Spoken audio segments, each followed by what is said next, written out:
Hello and welcome to this first Analyst Thursday. Before we start, I would like to introduce the concept of this Analyst Thursday. So throughout 2023, YOL Group and its entities, YOL System Plus, YOL Intelligence, and Piseo will share their vision of the semiconductor industry with a dedicated digital program, the Analyst Thursday. It is a series of 9 monthly webinars. The Analyst Thursday program is an opportunity to spend an hour with YOL Group's experts and deep dive into the technology, the application, and the market. So today is the first edition, and we will talk about the present and future of automotive ADAS through sensing, advanced computing, and memory technology. For this first edition, so just to present myself, I am Pierre Boulet, Senior Technology and Market Analyst in the field of lighting and ADAS systems at YOL Intelligence. I will be joined by Yingwu Yu, which is a technology and cost analyst in the domain of computing from YOL System Plus.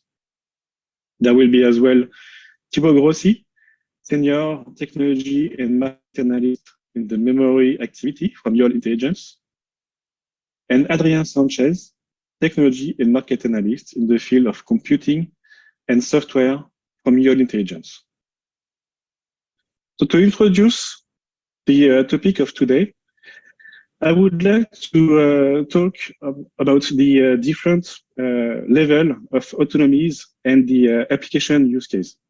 So in this table, we show the SAE levels of autonomy, which are defined by engineers, but only useful to engineers. So there are levels from level 1 to level 5 for different applications, from assisted driving to full automation. But on the other hand, there are multiple use cases, which are more on the user perspective, and we call it more on the marketing side. So you see that there are different evolution with level 1, level 2, or even level 2+. Some say level 2++, and so on. At YOL, we mostly call them feet off, hands off, eyes off, and mind off. So the level 1 is mostly related to warning functionality like lane departure warning, blind spot monitoring, which are the first generation of ADAS system together with the adaptive cruise control. The second generation is related to the automatic emergency braking, so that appeared around 2015. And so on. So with multiple generation of hardware and computing, this application have evolved through time. And as of today, the latest developments are mostly related to hands-off application with the third generation, with some features like autopilot or super cruise, allowing some highway driving without the hands for a few time. And the first generation of eyes-off feature with the ALKS feature, so it is automated lane keeping system at a speed below 60 km/h, only in highways. And the second generation could allow the same functionality, but at higher speed. And therefore, we expect that some other feature could come in the future, like consumer AV, which will be more eyes-off application, but available in more situation or more use cases. And the robotaxi is a clearly level 5 application with full automation level. And there is no driver in this type of car. What is important to remember is that on level 1 and level 2, the driver is fully responsible all of the time. For level 3, it's a shared responsibility. So the driver is responsible, but when the car is in automated mode, then the OEM is responsible. So to do that, there is a need to have a driver monitoring system and a data storage system for automated systems, so DSSADI. To continue on the introduction, I would like to highlight the difference between hands-off and eyes-off systems. So for hands-off application, so in some cases, the user or the driver can remove its hand from the driving wheel, but only for a few seconds. And then after that, there is an alert so that the driver has to put back his hand on the driving wheel. But some systems, like the Super Cruise, are using a direct driver monitoring system to make sure that the driver is still looking at the road. In terms of sensors, the minimum set of sensors for hands-off application are a forward ADAS camera and a long-range radar. For this type of application, there is no need to have a LiDAR embedded into the car. For the eyes-off application, it's a little bit different, as the transition is not linear from hands-off to eyes-off, but it's more exponential and way more complex for OEM to implement this functionality. So the first use case that has been defined by OEMs is, as I was mentioning before, the highway use cases, highway driving at a speed up to 60 km/h. In these cases, a LiDAR will be needed in coordination with a radar and camera, and a computing part, which will be more important more powerful than for hands-off application. And then when the OEM will move to a highway application, it will be a new generation of sensors and computing platform. That doesn't mean that OEMs will need more sensors. In the end, only one LiDAR will be still needed, but it will be another generation of LiDAR that will be implemented for this type of application.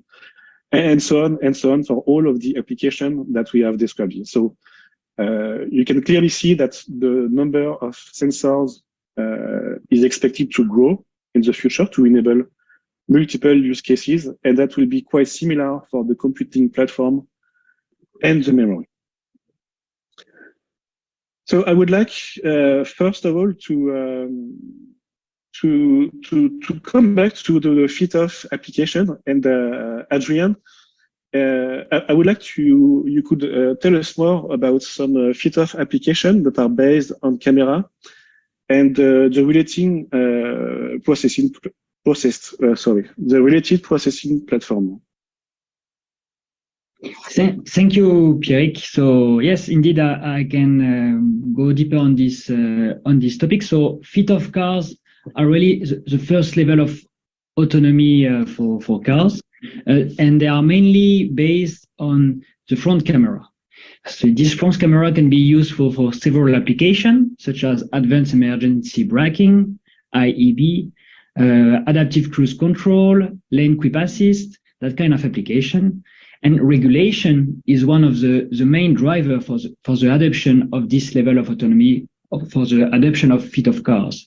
The main reason behind that is regulation are like pushing more and more cars to include IAB inside in order to increase the safety on the road for both drivers and pedestrians.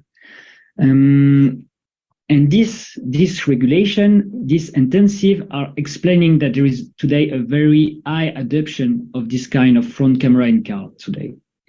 And then if we talk about the computing configuration in fit-off cars and in this kind of camera, the standard thing is to have one processor inside the camera system. So on the table on the right, here we can see different camera systems which have been opened by YOL System Plus, and inside most of them there is like one main processor which is doing all the application, or at least most of it. It's interesting to notice that in stereo camera and triple camera, the two bottom line here, there is a need for additional computing power It makes sense. You have more camera, more data stream, so you need more computing power to handle it. In particular, for stereo cameras, there is a need to do the fusion of the two images in order to create the depth perception map, and that is requiring additional computing power. You can see here the main supplier of processor for this kind of front camera today. It's very interesting to notice that this kind of processors is representing today around 81% of the total ADAS computing revenue. So it's like really massive. So in 2022, it was the case, and it's still the main picture in 2023. It's very, very massive. It's a major part of the computing revenue today, and that means that this supplier that you can see here have the main market share today. But then maybe Ying, you can tell us a bit more about the computing specificities of this kind of processors.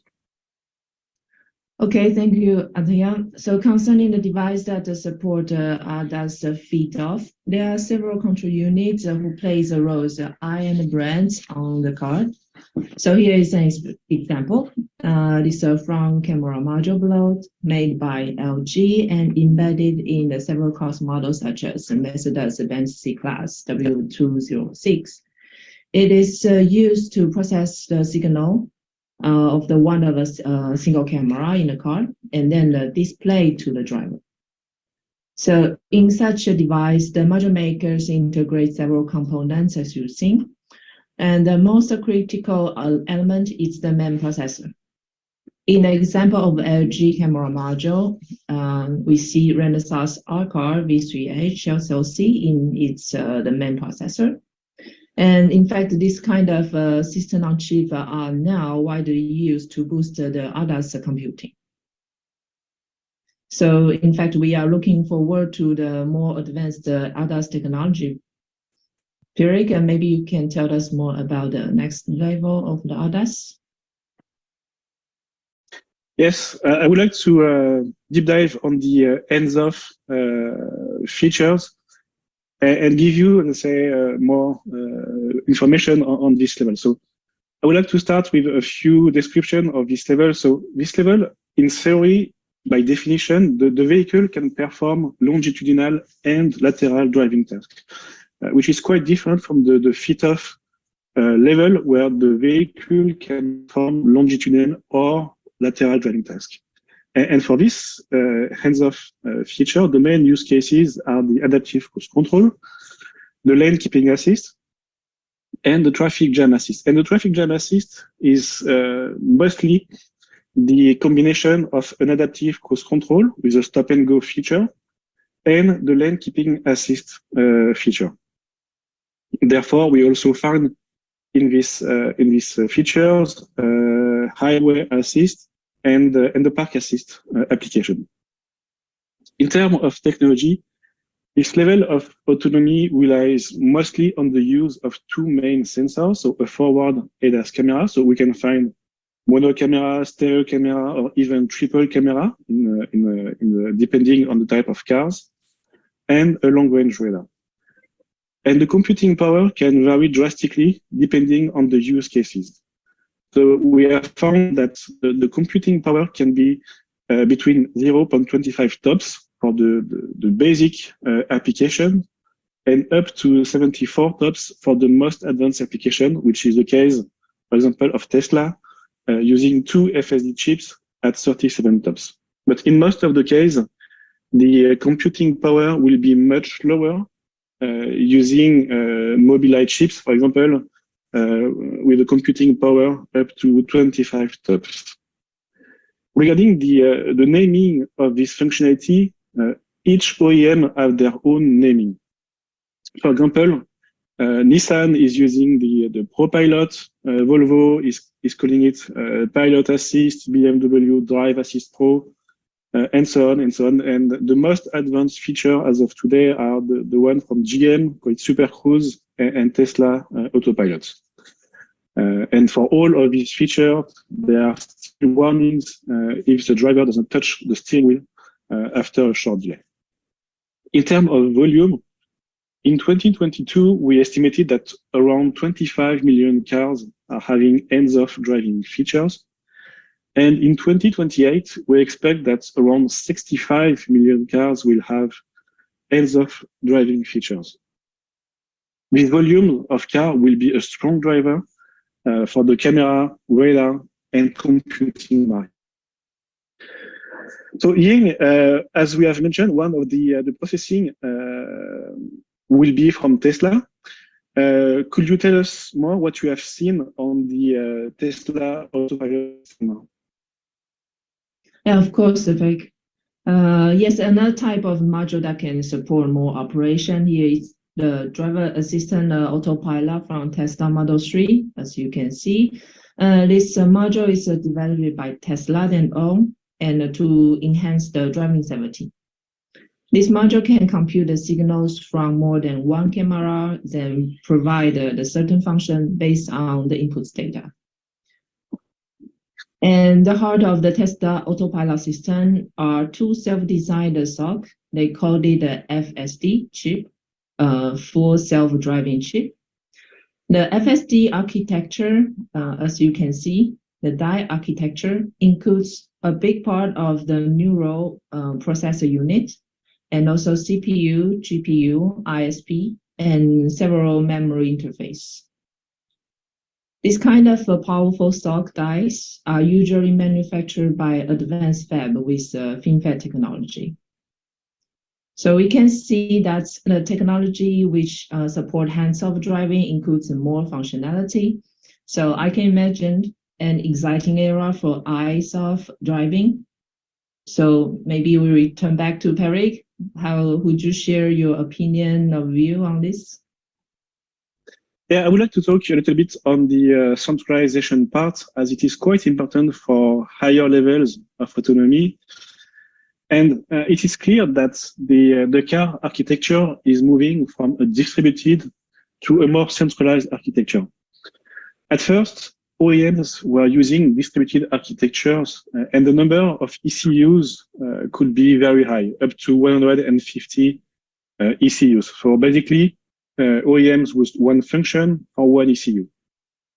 And then, with the evolution of driving and the complexity increasingly, the architecture needed to evolve. So that's why OEMs are implementing a domain centralization architecture. So large ECU or domain controller gathering all the computing for multiple sensors. It is as well expected to evolve toward zone centralization to increase even more the computing and the centralization features. This centralization feature is expected to reduce the weight of the harnessing and reduce also the weight of copper that is used inside the car. These domain controllers, we clearly see that they are using more powerful computing platform. They also enable an easier interaction between the modules. And one thing which is important is that we clearly see an evolution from smart sensors, where the computing was embedded inside the sensor module, to dumb sensor, where the computing is now embedded inside the domain controller. And in terms of software, there is a strong evolution where the amount of software is drastically increasing with, let's say, between 50 to 100 million lines for a distributed architecture to more than 300 million lines of code for a centralized architecture. This is huge for OEM. In terms of domain, multiple domain will exist. Some of them will be related to ADAS, infotainment, or powertrain. And one of the first steps will be the domain centralization. We'll start with ADAS domain controller. So Adrien, would you like to give us more information on the car architecture you are seeing for ADAS domain controller?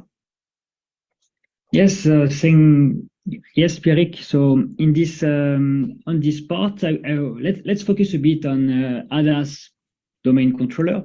You give us the big picture, but here let's talk a bit more about in detail about ADAS domain centralization. So the centralization from a distributed processing architecture for ADAS application up to something more centralized. Let's see the different step.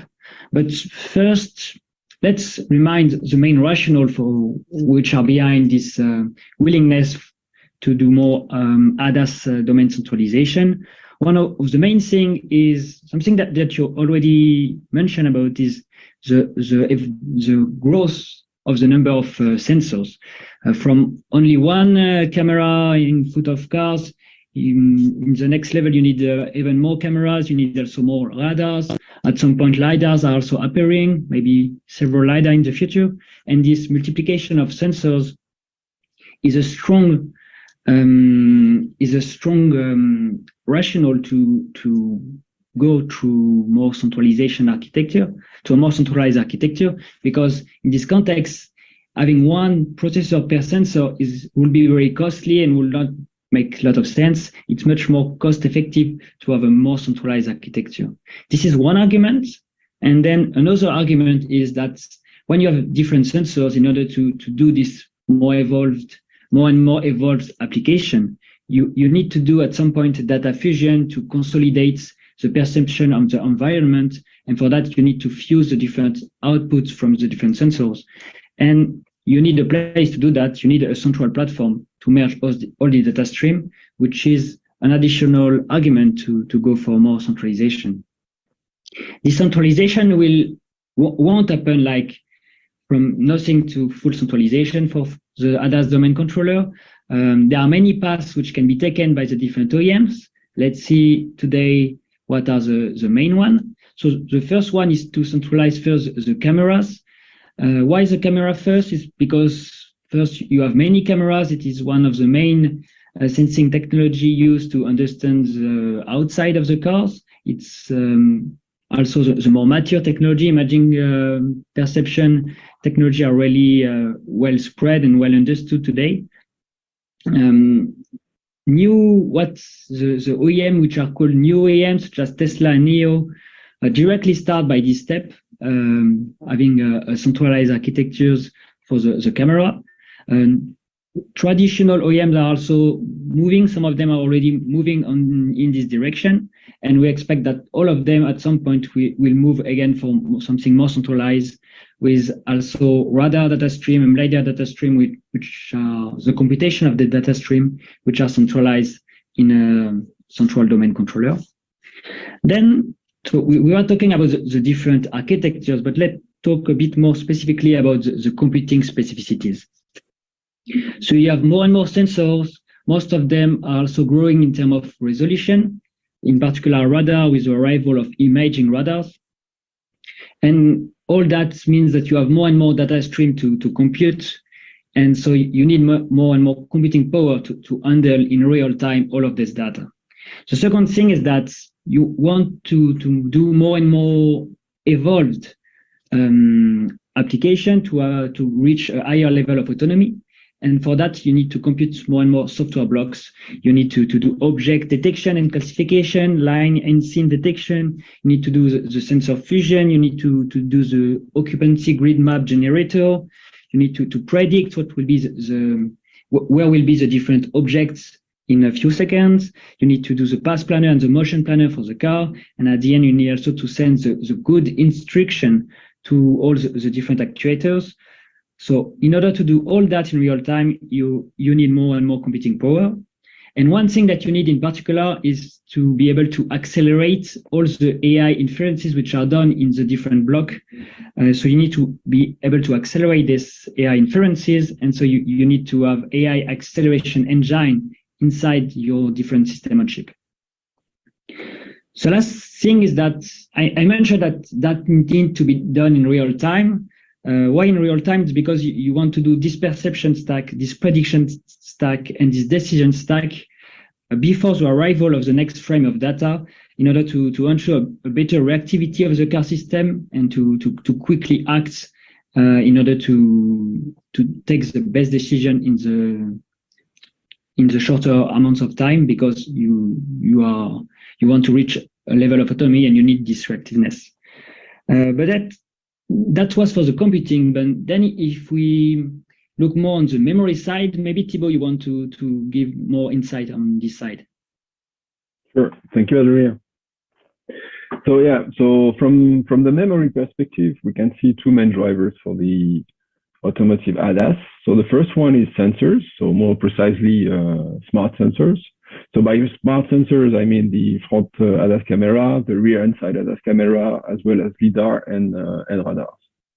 So all of these devices have their dedicated processing, which can be either APU or FPGA, which require to get their own code storage and working memory. So for code storage, we're mainly looking at serial NOR flash. NOR flash, because and mainly due to its robustness, especially in temperature, and its strong data retention. Its fast reading also makes it a good candidate for instant-on devices, which can be interesting for some of the smart sensors. In terms of densities, we're mainly seeing densities ranging from 128 megabits up to 1000 gigabits, with a sweet spot around 256, 512 megabits per device.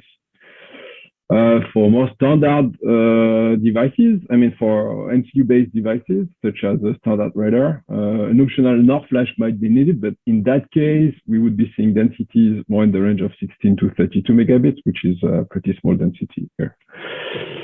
Still for code storage, serial SLC NAND could potentially penetrate some of these smart sensors in the coming years, and mainly thanks to its competitiveness. Just to give an idea, for similar density, a NAND flash would be, NAND SLC flash would be 5 to 10 times more competitive than NOR flash. It's faster in writing as well, so it could be a good option for firmware upgrade over the year use cases. Now there is one constraint that comes with NAND flash, is that it would be limited to design where the temperature constraints are not too strong. So it wouldn't be for all smart sensors and only in-cabin smart sensors. Now looking at working memory still for sensors. In terms of technology, we see mainly two types of DRAM. We see DDR3L, and it's mainly for the oldest designs. But what we see more and more is LPDDR4. So clearly the trend is going in direction of LPDDR, LPDDR4 today, and tomorrow most likely LPDDR5. And most of the design are using one device with density ranging from 1 to 8 gigabits. Some of the higher range smart sensors may require to get some edge processing and some AI features embedded, such as LiDAR in the future. In that case, management might be required for the good processing of LiDAR. Then comes the second driver for memory in ADAS, which is the central processing that you just described earlier. So from end-of application cases, emerge the need of having a central processing. We are here talking of APU running OSs, manipulating large amounts of data and using AI acceleration. This is going to surge the memory demand for ADAS. This is clearly the main path for growth.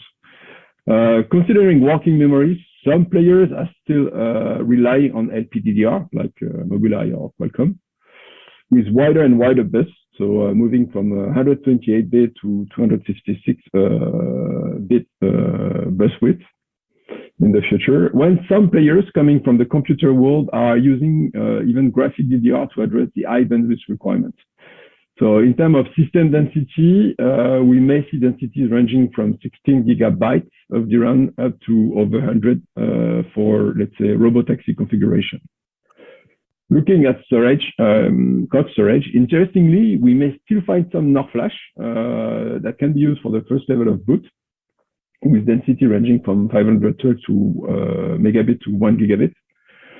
But if you look more at the storage, the central processing requires to have an OS, AI data stored, and for this reason, storage may fluctuate, we believe, between 64 gigabytes for configurations such as Tesla, up to 1 terabyte in current eyes-off and minds-off robotaxi configuration. Here, we're mainly talking about devices such as UFS and potentially SSD with PCI Express interface in the future.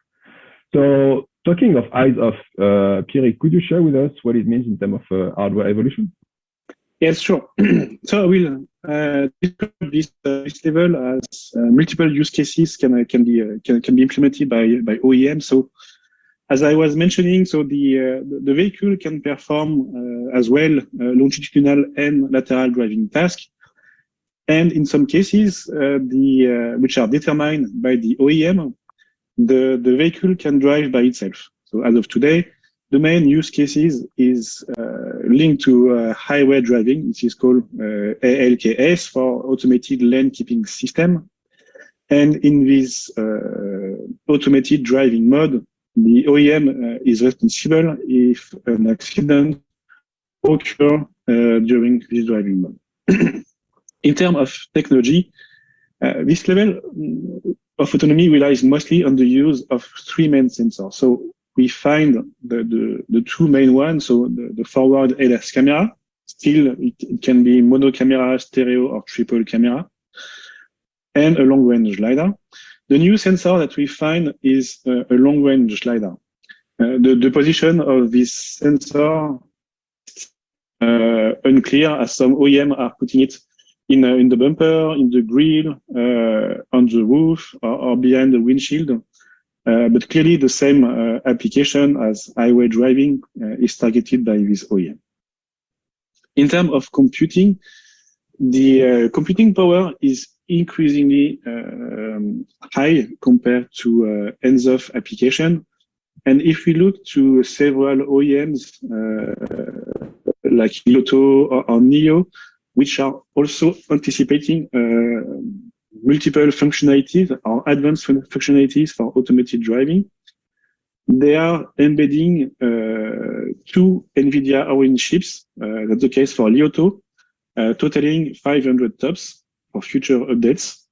And NIO, it's even more. They are integrating 4 NVIDIA Orin chips, so totaling 1,000 TOPS for eyes-off application. The naming of this application is again different from OEMs to OEM. So Honda is calling it the traffic jam pilot, Mercedes calling it the drive pilot, and GM will call it the ultra cruise. It is important to remember that as of today, the driver is not allowed to sleep in the car, and a driver monitoring system is implemented by OEMs to make sure the driver remains alert in any condition. In terms of volumes, in 2022, the volume of eyes-off car was quite limited to a few models. So Honda made the Honda Legend, but the volume was limited to 100 cars. And Mercedes released 2 models, so the S-Class and the EQS, but the volume will be limited to a few thousand cars. So clearly limited compared to hands-off cars. It is still emerging and limited to a few high-end cars in the E and F segment. In 2028, we expect that around 1 million cars will have eyes-off driving features. I also wanted to highlight the case of Mercedes-Benz for this eyes-off application, just to show what type of sensors and what redundancy they are implementing. So, as I mentioned before, they are using sensors for the exterior, like radar, camera, and LiDAR, but also a driver camera inside the cabin. And on top of that, they are using a rear multi-purpose camera on the rear windshield, so to monitor oncoming vehicles, for example. But they are also using microphones on the car to detect emergency vehicles and then react in the case of emergency vehicles are coming. But that's not the only thing. So we have redundancy in terms of data. so having multiple type of sensors, but also redundancy in terms of electrical system, brake, and steering system. So as of today, this features is working in combination with a HD map that is need to be updated constantly. And this ADAS functionality is today available only in German highway, so that the driver should be able to do other things like surfing on the internet, so doing online shopping, processing emails, and so on. But we expect that in the near future, other countries in the Europe will follow Germany. So we have presented the ADAS features that is relying on the use of high power computing chips. Ying, could you present your views on the SoCs used for that? Yes, as we discussed earlier, the processor, the brain of the module, is one of the critical components that could realize the autonomous driving. So in fact, many chip makers already started this game. The Huawei NDC here, the 610, it's an example. So this biggest Chinese chip maker, Huawei, it's a subsidiary HiSilicon, has been developed their NDC series. They call it a mobile data center. So from the name, you know the purpose. It serves as a central system of the car, which deal with all the signal from all types of sensor on the cars with a very strong AI function.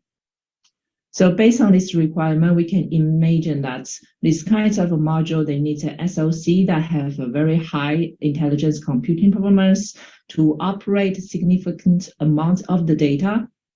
And indeed, according to HiSilicon, this kind of SoC, they can support up to 200 TOPS. So here, Pierre, can you change to the next slide? Okay, so the table that the Your System Plus made a comparison on all kinds of SoC. You can see that for the single camera SoC, the performance is around 7 TOPS. Tesla FSD chip, they can support 37 TOPS. And concerning the processor of the central system, they can support up to 200 TOPS. So here we can also mention maybe a bit about the chip manufacturing.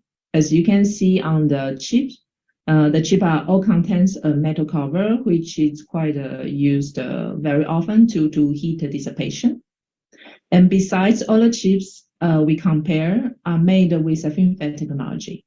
The most advanced processor have even come to 7 nano FinFET technology.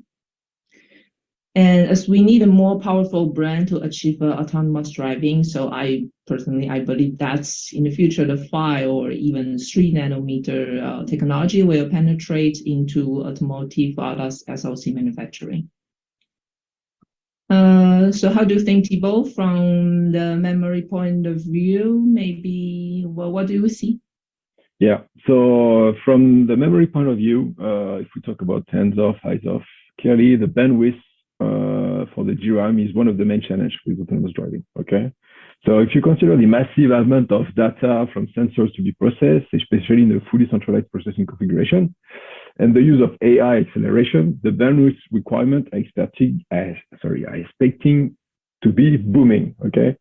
So in the following chart, are consolidated information to put in perspective the bandwidth requirements and the type of configuration you may find in terms of DRAM. So on the right, you can see the estimations from Micron in 2018 and SK Hynix in 2022 in terms of bandwidth requirements by level of autonomy. So first point is, interestingly, Micron was indicating 200 gigabytes for level 3, when SK Hynix more recently was mentioning about 800 gigabytes. So that's a pretty big jump. So two reasons for that could explain this. First, the requirements may differ depending on the processing solution you are considering. And second, the bandwidth requirements might have been also underestimated initially back in 2018. So then comes the different curves here. And these curves are showing the bandwidth considering the system configuration by DRAM technology and the amount of device by configuration, okay? And to make it simple, there are two ways of increasing the bandwidth. The first one is the size of the bus, okay? The more device you put in parallel, the wider is your bus, okay? And we see that current designs are mainly probably 128 bits, but we see transition of designs going in direction of 256 bit bus size. And then comes the other element to increase the bandwidth is the I/O speed, okay? If you look at those different configurations, in any case, graphic DRAM, which is either GDDR or HBM, offering the highest bandwidth. GDDR6, which is not displayed here, would allow to go up to 768 gigabytes per second of bandwidth in 8 device configurations, for example. But clearly, if you look at all this, the technology that offer the most, how to say, headroom is clearly HBM, okay? With a bus of 1024 bits and I/O is running over 600 gigabits. If you add to this the smaller footprint it has and the best power efficiency, this is seen as the technology that is giving the most headroom here. Now, in terms of what it could deliver, if you think of a basic configuration with 4 stacks, which is pretty standard, this will allow a bandwidth of more than 3 terabytes per second. So this is clearly far enough comparing to the level defined by SK Hynix here, for example. Now, to be clear, as far as I'm aware of, there is no HBM currently being used in auto. Okay, this is probably due to the fact that the technology is pretty expensive. First point, and second point, we're talking about devices that would still need to go through some qualifications by the automotive world. Now, thinking about hands-off and eyes-off with AG, there is the emergence of a new type of need as well, which is the data recorder. Could we move to the next slide? Yeah, thank you. With autonomous driving, so data recorder will become mandatory to be able to determine responsibility in case of incidents, okay? We see here the potential need clearly for large capacity NAND devices such as UFS and most likely SSDs. So first, we must distinguish two types of data recorder. There is the EDR and the DSSADI. So the event data recorder, or EDR, is here to record some important information before and after a crash occurs, such as speed, braking, deceleration, just to illustrate. It does not require very big densities, few megabytes, and is only focusing on the accident data and triggered by the crash detection. So this is not the focus here, to be clear. Then comes the data storage for automated driving, which is a DSSADI, which has for main purpose to help identify responsibilities in case of an accident or incidents, such as dangerous driving, speeding. And to be able to do so, raw data from the sensors, especially camera, we need to be recorded, okay? Since the record wouldn't be triggered by any specific event, we're not talking only about crash, we're talking about any incident, then the data will need to be continuously recorded. And this is where we see the potential need for large capacity NAND devices. You have to keep in mind that in case of an issue occur while automated driving is active, the OEM, so the car manufacturer responsibility will be engaged, okay? And therefore, these last are most likely going to want to have as much information as possible to understand the root cause of the incident or accident and understand if it was avoidable.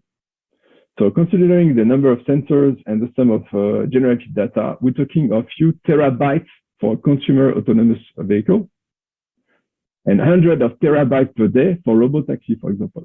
And this to be recorded every day of use. So without even considering the amount of data to be kept, okay, after the incident, this would require the NAND device to be able to cope with thousands of terabytes written, okay? And considering that NANDs have limited endurance, what we call programmable and reusable cycles, the total byte written only will define the density to be embedded. So underestimated, this would simply lead to a failure of the NAND device. And this is something that already happened to Tesla in the past on their eMMC they were embedding for different purposes, but this is something which is already known in the industry. So clearly we see DSSADI as a strong driver for NAND demand in the future into the ADAS domain. Now, maybe Adrien, can you share with us what it means in terms of revenue evolution of this? Yes, thank you, Thibault. Just before talking about the market opportunity, let's have a few words on what is happening in China, the processing side. So here it's like an overview on the main processors company active in China for ADAS application. Only ADAS. If we are also talking about cockpit, we should mention additional companies. So that's the main one. This is something which is pretty new, like 5 years in the past, most of them were not as active as today, except iSilicon, but for other markets. So today, only 2 of them are like shipping processor into cars. The first one is Horizon Robotic with the Journey family. They already did Journey 2, Journey 3, Journey 5, and you can find these 3 chips into cars today, mainly from Chinese OEM. And many announcements have been made, so we expect to see this the market share grow in the coming for this company. And the second one is iSilicon with the MDC family. Ying already presented one example of this platform that is proposed by iSilicon today. For the other company, they are also very active with many announcement partnership announced recently. In particular, Black Sesame, and we expect to hear more about them in the future about this ADAS application for automotive. But now, that being said, let's talk a bit more about the market opportunity for computing and memory first. So both of them are expected to massively grow in the coming years. ADAS processor market is expected to evolve from 3.1 billion in 2022 up to 6.8 billion in 2027, and this is excluding MCU. If you have them, it's even bigger. And the repartition between the processor dedicated to support only one sensors and the processors expected to support the domain controller platform is expected to change. So in 2022, the big majority is for sensing processors, 2.6 billion out of this 3.1 billion. But the processors for domain controller are expected to massively grow in the coming years with a CAGR of 41% on the period 2022-2027, and it will reach 2.7 billion in 2027. And at some point, it will be as big as the processor dedicated to sensors, likely around 2029, 2030. Then if we talk about memory, this market is also expected to grow massively from 1.3 billion in 2022 up to 4.5 billion in 2027. But maybe here, Thibault, you would like to give some advanced precision in order to see what is behind. Sure. Thank you, Adrien. So yeah, clearly this can be explained by first the multiplication of smart sensors dedicated to ADAS, clearly, but also and mainly by the rise of central processing. And this is clearly is going to be, I mean, each vehicle is going to be more and more demanding in terms of processing power and therefore associated memory. So in terms of ratio, if you look at 2027, for example, we expect the DRAM to be almost 60% of this revenue. while the NAND would be in the range of 26%. If ADAS in 2022 is expected to represent about a fourth of the memory content by vehicle, in 2027, it's going to be more than a third of the memory requirement for the total vehicle. So yeah, the transition is going to be more and more demanding for memory, just like more and more demanding for processing, I guess. So maybe Pierre, can you share with us what it means in terms of forecast for the sensors as well? Yes, it's we also see that there is a strong demand for sensors in the next 5 years. So in 2022, we expect that the market for camera, radar, and LiDAR will reach about almost, let's say, $13 billion, clearly driven by radar and camera. This is linked with the use of AAB functionality, which are relying on the use of two sensors. And in 2027, we expect that this market for camera, radar, and LiDAR will reach almost 23 billion. So still driven by radar and camera, as they remain the main sensors used for eyes-off application. There is a strong growth of LiDAR that will reach almost $2 billion in 2027. So to conclude, we have seen, let's say, clear differences between the levels, so either feet off, hands off, and eyes off. The importance is not only related to the sensors that are being used by OEM, but also related to the computing platform and the memory. And all of these components are clearly linked together. And the link of this growth is the centralization. That will be crucial to enable eyes-off features, from the most simple one to highway driving to the most complex one for city driving, for example.